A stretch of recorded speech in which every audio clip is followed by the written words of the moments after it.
अगर आप एक बिजनेसमैन हैं और आप अपना आईटीआर फाइल करना चाहते हैं असेसमेंट ईयर 2023-24 का, तो मैं आपको बता दूं कि 31 दिसंबर लास्ट ड्यू डेट थी असेसमेंट ईयर 2023-24 का आईटीआर फाइल करने की। लेकिन सेक्शन 139(8)A अपडेटेड रिटर्न आप फाइल कर सकते हैं। अपडेटेड रिटर्न में आपको सेक्शन 234F के तहत कुछ लेट फीस पे करनी पड़ती है। और मैं आपको बता दूं कि अपडेटेड रिटर्न, अगर आपकी इनकम 2.5 लाख से कम है तो आप अपडेटेड रिटर्न फाइल नहीं कर पाएंगे। आपकी 2.5 लाख से अबव है, ऊपर है इनकम, तभी आप अपना अपडेटेड रिटर्न फाइल कर पाएंगे। तो चलिए आज हम लोग सारा का सारा प्रोसेस जानेंगे कि बिजनेसमैन के लिए कौन सा आईटीआर फॉर्म चूज करना होता है और कैसे एक बिजनेसमैन का आईटीआर फाइल किया जाता है। आज उसका हम लोग सारा का सारा प्रोसेस जानेंगे। अगर आप बिजनेसमैन हैं, छोटे बिजनेसमैन हैं या बड़े बिजनेसमैन हैं, तो आप हमारे इस प्रोसेस को फॉलो कर लीजिएगा। आप बहुत इजीली घर ही बैठे आप अपना आईटीआर फाइल कर पाएंगे। तो चलिए इसके लिए हम लोग चलते हैं इनकम टैक्स की ऑफिशियल वेबसाइट पे। इस तरीके से इनकम टैक्स डिपार्टमेंट की ऑफिशियल वेबसाइट खुल के आ जाएगी। असेसमेंट ईयर 2023-24 का आईटीआर फाइल करने के लिए एक्सेल यूटिलिटी आपको डाउनलोड करना पड़ेगा अपडेटेड रिटर्न फाइल करने के लिए। तो उसके लिए आपको यहाँ मेन्यू में आके डाउनलोड वाले मेन्यू पे क्लिक कर देना है। क्लिक करने के बाद इस तरीके का पेज खुल जाएगा। अपना असेसमेंट ईयर चूज़ कर लेंगे। उसके बाद यहाँ से आप अपने फॉर्म को चूज़ कर लेंगे। अगर आप सिर्फ बिजनेस इनकम पे अपना आईटीआर फाइल करना चाहते हैं, ओनली बिजनेस इनकम पे, तो आपको आईटीआर 4 चूज़ करना है। उसकी एक्सेल यूटिलिटी को डाउनलोड कर लेना है, फिर उसको फिलअप करना है। लेकिन आपकी इनकम बिजनेस के साथ साथ कैपिटल गेन से भी है, शेयर मार्केट से भी है, तो आपको फिर आईटीआर 3 चूज़ करना होगा, उसकी एक्सेल यूटिलिटी डाउनलोड करना होगा। तो मुझे सिर्फ बिजनेस इनकम पे भरना है, तो यहाँ पे मैं आईटीआर 4 का एक्सेल यूटिलिटी यहाँ से डाउनलोड कर लेना है। इस वाले बटन पे, ब्लू वाले बटन पे क्लिक करके इसको डाउनलोड कर लेंगे। यहाँ डाउनलोड हो जाएगा तो क्लिक करके इसको शो इन फोल्डर पे क्लिक कर देंगे। क्लिक करने के बाद ये जिस फोल्डर में डाउनलोड हुआ होगा वो ओपन हो जाएगा। इस पर राइट क्लिक करके एक्सट्रैक्ट ऑल कर लेंगे। एक्सट्रैक्ट ऑल करने के बाद ये फोल्डर में कन्वर्ट हो जाएगा। उस फोल्डर को ओपन कर लेंगे और इस फाइल पे राइट क्लिक करके इसको ओपन कर देंगे। ओपन करने के बाद इस तरीके से एक्सेल यूटिलिटी ओपन हो जाएगी। यहाँ ऑप्शन वाले बटन पे क्लिक करके अनेबल पे क्लिक करके ओके कर देंगे। फिर इस तरीके का मैसेज आएगा, इसको भी ओके कर देंगे। ओके कर देने के बाद देखिए यहाँ पे फॉर्म जो है इसको 1 बाय 1 नहीं फिलअप करना है। एक आता है पोर्टल में प्री फाइल डाटा का ऑप्शन, उसको डाउनलोड करके यहाँ पे अपलोड कर देंगे तो सारी की सारा डाटा ऑटोमेटिक यहाँ पे फिलअप हो जाएगी। तो प्री फिल डाटा को आपको डाउनलोड करने के लिए अपने पोर्टल पे चले जाना है। यहाँ पे आ जाएंगे फिर से इनकम टैक्स के पोर्टल पे। फिर यहाँ पे आपको लॉगिन वाले बटन पे क्लिक करके अपना लॉगिन करना है। तो चलिए लॉगिन पे क्लिक कर लेंगे। फिर यहाँ पे अपना पैन कार्ड नंबर डाल के पासवर्ड डाल के लॉगिन कर देंगे। लेकिन अगर आप फर्स्ट टाइम इस पोर्टल पे आए हैं, फर्स्ट टाइम अपना आईटीआर फाइल कर रहे हैं, तो उसके लिए आपको पहले रजिस्ट्रेशन करना होगा। तो यहाँ ऊपर राइट साइड में रजिस्ट्रेशन का बटन दिख रहा है, इस पर क्लिक करके रजिस्ट्रेशन कर लेंगे। अगर रजिस्ट्रेशन करने में किसी भी प्रकार की दिक्कत आ रही है तो हमने ऑलरेडी वीडियो बना के अपने चैनल पर अपलोड किए हैं, जिसका लिंक आपको डिस्क्रिप्शन में मिल जाएगा। आप उसको देख लीजिए, एक बार अपना रजिस्ट्रेशन कर लीजिए। फिर यहाँ से अपना लॉगिन आईडी पासवर्ड डाल के लॉगिन कर लीजिए।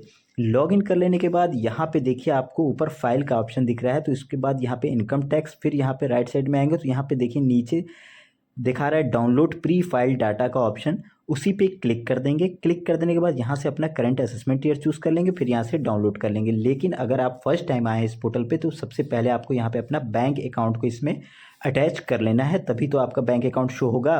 तो पहले अपना बैंक अकाउंट यहाँ पे अटैच कर लेंगे। जहाँ पे ऊपर राइट साइड में नाम देखा रहा है उस पर क्लिक कर देंगे। क्लिक करने के बाद यहाँ पे माई प्रोफाइल का ऑप्शन आ जाएगा। जैसे ही इस पर आप क्लिक करेंगे तो माई प्रोफाइल का ऑप्शन आएगा, उस पर क्लिक कर देंगे। क्लिक कर देने के बाद यहाँ पे माई बैंक अकाउंट का ऑप्शन दिख रहा है, उस पर क्लिक कर देंगे। क्लिक करने के बाद यहाँ पे देखिए हमारा ऑलरेडी बैंक अटैच है। अगर नहीं आपका अटैच है तो यहाँ पे एडेड बैंक अकाउंट पे क्लिक कर देंगे। क्लिक करने के बाद अपना बैंक का डिटेल्स डाल के अकाउंट नंबर, आईएफएससी कोड वगैरह डाल के अटैच कर लेंगे। अटैच कर लेने के बाद फिर से उस पेज पे चले आएंगे और यहाँ से अपनी प्री फिल डाटा को डाउनलोड कर लेंगे। तो इस पर डाउनलोड पे क्लिक करते ही ये डाउनलोड हो जाएगा, शो इन फोल्डर कर लेंगे।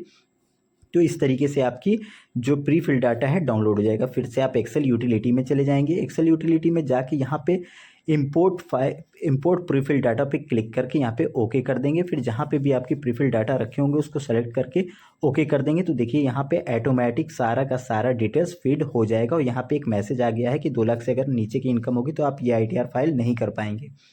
उसके बाद जो भी कॉलम यहाँ पे छूटा हुआ है उसको हम लोग पहले फिलअप कर देंगे। तो यहाँ पे टाइप पूछ रहा है तो यहाँ पे चूज़ कर लेंगे नॉट अप्लीकेबल। फिर यहाँ पे आप कौन सा ITR फाइल कर रहे हैं तो यहाँ पे 139(8)A चूज़ कर लेंगे अपडेटेड ITR को। फिर उसके बाद यहाँ पे नीचे पूछ रहा है कि क्या आप न्यू रिज्यूम में ITR फाइल करना चाहते हैं या ओल्ड रिज्यूम में, तो जो भी होगा यहाँ पे आप यस या नो का जो ऑप्शन दिख रहा है उसको चूज़ कर लेंगे। मैंने नो चूज़ कर लिए हैं। फिर उसके बाद यहाँ पे नीचे आ जाएंगे, यहाँ पे नीचे वाले ऑप्शन को, सबसे नीचे वाले ऑप्शन को चूज़ करके यस कर देंगे। यस कर देने के बाद नीचे स्क्रॉल डाउन करेंगे। अब यहाँ पे आपको इनकम की डिटेल्स डालना है, तो उसके लिए आपको डायरेक्ट यहाँ पे तीसरे वाले नीचे देखिए बिजनेस एंड प्रोफेशन BP का जो ऑप्शन है उस पर आपको क्लिक कर देना है। क्लिक कर देने के बाद यहाँ पे आपको अपने बिजनेस का डिटेल्स डालना है। सबसे पहले अपना फर्म का नाम डालना है और अपनी बिजनेस कोड यहाँ पे आपको मेंशन करना है। फिर उसके बाद यहाँ पे अपने बिजनेस का आपको टर्नओवर डालना है, साल में कितने का टर्नओवर हो रहा है, और फिर उसकी प्रॉफिट डालना है कि कितनी प्रॉफिट हुई है। तो ये टर्नओवर और प्रॉफिट आपको आपकी फाइनेंशियल रिपोर्ट में ही मिलेगा। तो आप अपने फाइनेंशियल रिपोर्ट को एक बार चेक कर लीजिएगा। चलिए मैं इस तरीके से फाइनेंशियल रिपोर्ट बना के रखे हैं। तो हमारा जो टर्नओवर है वो 44,22,740 रुपये यहाँ पे बाई सेल जो दिखा रहा है वो हमारा टर्नओवर है। और नीचे जो इनडायरेक्ट एक्सपेंसेस डायरेक्ट एक्सपेंसेस को निकालने के बाद जो नीचे आ रहा है 4,56,960 रुपये, ये हमारे बिजनेस की प्रॉफिट है। तो मैं इसको यहाँ पे सेल वाले जो ऑप्शन है उसको मैं टर्नओवर में डाल देंगे और जो नेट प्रॉफिट है उसको हम प्रॉफिट में शो कर देंगे। देखिए इस तरीके से मैंने अपना जो डिटेल्स है वो यहाँ पे शो ऑफ कर दिए हैं।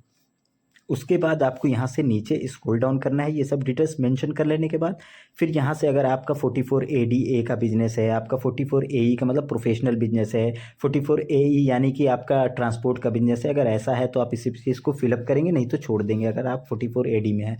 फिर आप यहाँ पे नीचे स्क्रॉल डाउन करेंगे, आपको कुछ छेड़छाड़ नहीं करना। अगर आपके पास GST है तो यहाँ पे आपको अपना GST नंबर डाल देना है। उसके बाद आपकी GST से साल भर में कितने का टर्नओवर हुआ है फाइनेंशियल ईयर 22-23 में, उसका आप यहाँ पे डिटेल्स डाल देना है। उसके बाद यहाँ पे देखिए आपका कैपिटल्स पूछ रहा है, secured loan, unsecured loan, advance, sundry debtor, sundry creditor. यहाँ पे आपको बैलेंस शीट की डिटेल्स डालना है, लायबिलिटीज़ और एसेट साइड की डिटेल्स को आपको यहाँ पे मेंशन करना है। तो वो चीज़ आपके बैलेंस शीट में मिल जाएगा। फाइनेंशियल रिपोर्ट के बैलेंस शीट पे जाएंगे तो यहाँ पे आपको सारा का सारा डिटेल्स मिल जाएगा, कितना आपका कैपिटल है, कितने आपके सिक्योर्ड लोन है, अनसिक्योर्ड लोन है, सन्ड्री क्रेडिटर है, फिक्स एसेट्स है, इन्वेंट्री है, सन्ड्री डेबिटर है, कैश इन हैंड है, बैंक बैलेंस है। यहाँ पे आपका सारा का सारा चीज़ जो है बैलेंस शीट में आपको सारी डिटेल्स मिल जाएगी। तो ये सारी की सारी डिटेल्स को आपको यहाँ पे 1 बाय 1 सारी चीज़ों को फिलअप कर देना है। देखिए मैंने सारी की सारी चीज़ को फिलअप कर दी हैं। और यहाँ पे ध्यान दीजिएगा कि आपकी लायबिलिटी और एसेट साइज को मिला लीजिएगा कि दोनों का जो है वो सेम होना चाहिए, योग्य दोनों का सेम हो। जैसे देखिए मेरे बैलेंस शीट में भी सेम है और वहाँ पे एक्सेल यूटिलिटी में भी चेक करिएगा, तो इसी तरीके का दोनों हिस्सा जो है वो सेम है। फिर से हम लोग इनकम वाले ऑप्शन में चले जाएंगे। फिर यहाँ पे नीचे स्क्रॉल डाउन करेंगे। स्क्रॉल डाउन करने के बाद यहाँ पे आपको अगर आपके पास हाउस प्रॉपर्टी वगैरह से इनकम है कुछ तो यहाँ पे मेंशन करेंगे, नहीं तो आप रहने देंगे। उसके बाद यहाँ पे नीचे आ जाएंगे, हाउस प्रॉपर्टी की इनकम होगी तो ही डालेंगे, नहीं तो इसको छोड़ देंगे। नीचे आ जाएंगे, यहाँ पे अदर रिसोर्स से इनकम पूछ रहा है तो देखिए यहाँ पे मेरे AIS फॉर्म से एक इंटरेस्ट की इनकम कैप्चर किए हुए 354 रुपये जो इंटरेस्ट से हमको मिला हुआ है, जो AIS फॉर्म में शो हो रहा था वो इसको ये ऑटोमेटिक उठा लिया। उसके बाद अदर भी कोई आपकी इनकम है तो यहाँ से आप सेलेक्ट करके अपनी इनकम को फिलअप कर देंगे। फिलअप कर देने के बाद फिर से अपना नीचे स्क्रॉल डाउन करके आएंगे। यहाँ से आपको अपना डिडक्शन क्लेम करना है। जो भी डिडक्शन आपका होगा यहाँ से आप अपना क्लेम कर लेंगे। आपकी LIC से डिडक्शन है, पेमेंट रिसिप्ट से है, पेंशन से है, या आपकी लोन इंटरेस्ट से है, या आपकी लैंड से, लैंड लोन से इंटरेस्ट से है, जो भी मतलब कि यहाँ पे जिस भी आप क्राइटेरिया में आते हैं, जो भी डिडक्शन में आते हैं, आप एक बार डिडक्शन को सारे रूल को देख लीजिएगा, पढ़ लीजिएगा। सबके सामने सारा डिटेल्स लिखा हुआ है। उसके बाद जो भी डिडक्शन में आप फिट आते हैं, जो भी आपका चूज़ करते हैं तो उसको चूज़ करके यहाँ पे आप उसको फिलअप कर दीजिएगा अपने डिडक्शन को। जो भी डिडक्शन डालेंगे वो आपके हेड इनकम में से माइनस हो जाएगा। तो चलिए मेरा जो एक ही डिडक्शन है, इंटरेस्ट का जो डिडक्शन है वो सेक्शन 80TTA में ही क्लेम होगा, तो उसको हम यहाँ पे एंट्री कर लेते हैं। तो मेरा जो डिडक्शन है उसको मैं देख लेते हैं यहाँ से क्या है हमारा, स्क्रॉल अप करके देख लेते हैं। यहाँ पे 354 रुपये हमको इंटरेस्ट मिला है, तो उसको मैं यहाँ पे 80TTA में इसको हम फिलअप कर देंगे। चलिए यहाँ पे 80TTA में मैंने इसको फिलअप कर दिया है, तो यहाँ पे हमको 354 रुपये का डिडक्शन मिल गया। उसके बाद स्क्रॉल अप करेंगे, ऊपर जाएंगे और फिर यहाँ से वैलिडेट वाले ऑप्शन पे क्लिक करके अपने इस पेज को चेक कर लेंगे। तो मेरा जो है सब सही है, डिटेल्स जो है वो सब सही है, ओके कर देंगे। उसके बाद यहाँ पे सेकंड वाले ऑप्शन में जाएंगे, पार्ट ए जर्नल वाले में। उस पर क्लिक करने के बाद यहाँ पे आपका जो पहला जो ऑप्शन है यस है। तो यहाँ पे आपसे पूछ रहा है कि आपने अगर फाइल किया है, आप उसमें कुछ सुधार करना चाहते हैं तो ही यहाँ पे यस करेंगे, नहीं तो इसको नो कर देंगे। तो हमारे केस में मैं नया ATR फाइल कर रहे हैं, किसी भी प्रकार का संशोधन नहीं कर रहे हैं, रिवाइज नहीं कर रहे हैं, तो यहाँ पे हम उसके कॉलम को ये नो कर देंगे। चलिए मैं इसको नो कर देते हैं। नो कर देने के बाद यहाँ पे ये जो ऑप्शन है इसको यस रहने देंगे। फिर यहाँ पे पहला ऑप्शन चूज़ कर लेंगे और इसको जो है वो छोड़ देंगे, वैसे ही रहने देंगे, छेड़छाड़ नहीं करना है। उसके बाद फिर से इसको वैलिडेट कर लेंगे, ओके कर देंगे। उसके बाद यहाँ पे बिजनेस और प्रोफेशन वाला जो पेज है वो तो कंप्लीट हो ही गया। उसके बाद TDS का मामला है। अगर आपका कोई भी TDS बन रहा है, आपका अगर AIS में होता तो ऑटोमेटिक प्रीफिल डाटा से आ जाता। उसके बाद अगर आपका बन रहा है तो आप यहाँ पे डाल के TDS और TCS को आप अपना अगर बन रहा है तो यहाँ पे डाल के डिटेल्स को वैलिडेट कर लेंगे। तो हमारे केस में कोई TDS और TCS नहीं है तो मैं इसको छोड़ देते हैं। उसके बाद यहाँ पे भी आपको कुछ नहीं डालना है, इसको भी छोड़ देना है। इसका जो डालना होगा जब आप अपना पेमेंट कर लेंगे, चालान पे कर लेंगे, तो उसका डिटेल्स यहाँ पे BSR कोड वगैरह डालना होगा। फिर हम आ जाते हैं यहाँ इस पेज पे और यहाँ पे आपको अपना बैंक डिटेल्स वगैरह जो है सब ऑटोमेटिक फिडअप मिलेगा। यहाँ पे सिर्फ आपको अपना प्लेस मेंशन कर देना है, जो भी आपका प्लेस होगा, रेजिडेंशियल प्लेस डाल के इसको भी वैलिडेट कर लेंगे। वैलिडेट कर लेने के बाद यहाँ पे कोई हेल्थ इंश्योरेंस वगैरह आपके या आपके मम्मी पापा का होगा तो उसको क्लेम करिएगा, अगर नहीं होगा तो यहाँ पे नॉट क्लेम वाले को सेलेक्ट कर लीजिएगा। यहाँ पे चूज़ कर लेंगे नॉट क्लेम, नीचे वाले में भी नॉट क्लेम चूज़ कर लेंगे। मेरे में कोई भी हेल्थ इंश्योरेंस नहीं है। उसके बाद इसको भी वैलिडेट कर लेंगे। यहाँ पे डोनेशन वगैरह का 80G का है, अगर होगा तो आप यहाँ पे डालिएगा, नहीं तो इसको भी छोड़ दीजिएगा। छोड़ देने के बाद फिर से आपको इसी फर्स्ट पेज पे चले आना है। फिर यहाँ पे कैलकुलेशन टैक्स का जो ऑप्शन दिख रहा है राइट साइड में, उस पर क्लिक कर देंगे तो ये आपका टैक्स कैलकुलेट कर लेगा, जो भी आप पे टैक्स बन रहा है। तो हमारे पे कोई टैक्स नहीं बन रहा है। सेक्शन 234F के तहत 1000 रुपये मेरे पे लेट फीस बन रही है, जिसको हमको पेमेंट करना है। तो पेमेंट करने के लिए यहाँ पे आपको आ जाना है टर्म वाले पेज पे। टर्म वाले पेज पे यहाँ पे आपको ये देखिए, टर्म वाले पेज पे आ जाएंगे। यहाँ पे ई पे टैक्स का ऑप्शन दिख रहा है कि आपको 1000 रुपये की जो पेमेंट है यहाँ से इसको पे करनी है। उस पर क्लिक करके इसको पढ़ लेंगे कि क्या है इसमें। आपको BSR कोड, चालान नंबर और डेट डालना है। तो पेमेंट करने के लिए फिर से आप आ जाएंगे अपने इनकम टैक्स के पोर्टल पे, लॉगिन कर लेंगे। लॉगिन करने के बाद फाइल में जाएंगे, इनकम टैक्स में जाएंगे। यहाँ पे देखिए ई पे टैक्स का जो ऑप्शन है उस पर क्लिक कर देंगे। फिर यहाँ पे न्यू टैक्स पेमेंट का ऑप्शन, उसको क्लिक कर देंगे। इनकम टैक्स का यहाँ पे जो ऑप्शन आ रहा है यहाँ से प्रोसीड करेंगे पहले वाले को। फिर यहाँ से अपना असेसमेंट ईयर चूज़ कर लेंगे। जिस असेसमेंट ईयर का आप ITR फाइल कर रहे हैं, तो हम 23-24 का फाइल कर रहे हैं, उसको चूज़ कर लेंगे। चूज़ करने के बाद यहाँ पे पहला सेल्फ असेसमेंट ईयर वाले ऑप्शन को चूज़ कर लेंगे। चूज़ करने के बाद यहाँ से इसको कंटिन्यू करेंगे। कंटिन्यू करने के बाद यहाँ पे टैक्स अपना जो बन रहा है वो डाल देंगे 1000 रुपये। फिर उसके बाद यहाँ से कंटिन्यू करेंगे। कंटिन्यू करने के बाद जिस मेथड से भी आप पेमेंट करना चाहते हैं उस मेथड को चूज़ कर लीजिएगा। UPI, net banking, debit card, credit card, जिस तरीके से भी आप करना चाहते हैं उसको चूज़ कर लीजिएगा। मैंने नेट बैंकिंग चूज़ कर ली। उसके बाद यहाँ से पे नाउ पे क्लिक करेंगे, टर्म कंडीशन को एक्सेप्ट करेंगे यहाँ से। फिर उसके बाद सबमिट टू बैंक पे क्लिक कर देंगे। क्लिक कर देने के बाद यहाँ से आपको अपनी पेमेंट कंप्लीट कर लेनी है। तो चलिए मैं इसको पेमेंट कंप्लीट कर लेते हैं। पेमेंट कंप्लीट करने के बाद इस तरीके से देखिए डाउनलोड का एक बटन आ जाएगा, डाउनलोड कर लीजिए अपना। इस PDF को ज़रूर डाउनलोड कर लीजिएगा। यहाँ से इस पर डाउनलोड पे क्लिक करके डाउनलोड कर लेंगे। फिर से आप आ जाएंगे एक्सेल यूटिलिटी पे।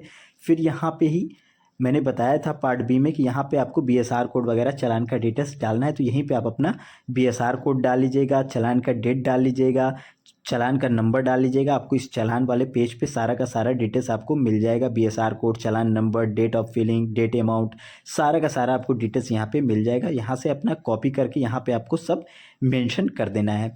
यहाँ पे मेंशन कर लेने के बाद आपको फिर से इसको वैलिडेट कर लेना है।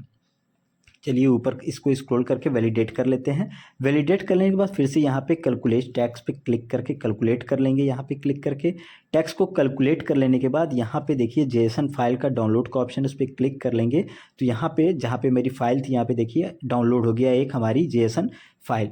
तो JSON फाइल डाउनलोड हो जाने के बाद फिर से चले जाएंगे उस पेज पे, लॉगिन पैनल पे। लॉगिन पैनल पे जाके यहाँ पे फाइल नाउ पे क्लिक करके income tax file, income tax return पे क्लिक करेंगे। क्लिक करने के बाद यहाँ पे अपना असेसमेंट ईयर चूज़ कर लेंगे। फिर यहाँ पे नीचे वाला ऑप्शन 39 अपडेटेड रिटर्न को चूज़ कर लेंगे। चूज़ करने के बाद यहाँ पे पूछ रहा ऑडिटेड है, तो नहीं, हमारे केस में ऑडिटेड नहीं है, तो यहाँ पे नो कर देंगे। उसके बाद जो भी आप फॉर्म को फिलअप किए हैं उसको चूज़ कर लेंगे। चूज़ करने के बाद यहाँ से कंटिन्यू वाले बटन पे क्लिक करके कंटिन्यू करेंगे, फिर से कंटिन्यू कर देंगे। कंटिन्यू करने के बाद यहाँ पे उसी फाइल को अटैच करना है जिसको आप जेसन फाइल को डाउनलोड किए हैं। तो अटैच वाले फाइल पे क्लिक करके जहाँ पे भी आप अपना जेसन फाइल को रखे हैं उसको यहाँ पे डाउनलोड कर देंगे। तो चलिए मैं यहाँ पे इसको सेलेक्ट करके ओपन कर लेते हैं, तो यहाँ पे डाउनलोड का प्रोसेस स्टार्ट हो जाएगा। फिर इस तरीके से आपकी फ़ाइल जो है वो डाउनलोड हो जाएगी। डाउनलोड होने के बाद प्रोसीड टू वेरिफिकेशन पे आपको क्लिक कर देना है। क्लिक कर देने के बाद फिर आपको इस पे कंटिन्यू वाले बटन पे क्लिक कर देना है। कंटिन्यू वाले बटन पे क्लिक कर देने के बाद फिर से आपको यहाँ पे आधार वाले जो ऑप्शन है, पहला जो ऑप्शन है उसको सेलेक्ट करके कंटिन्यू कर देंगे।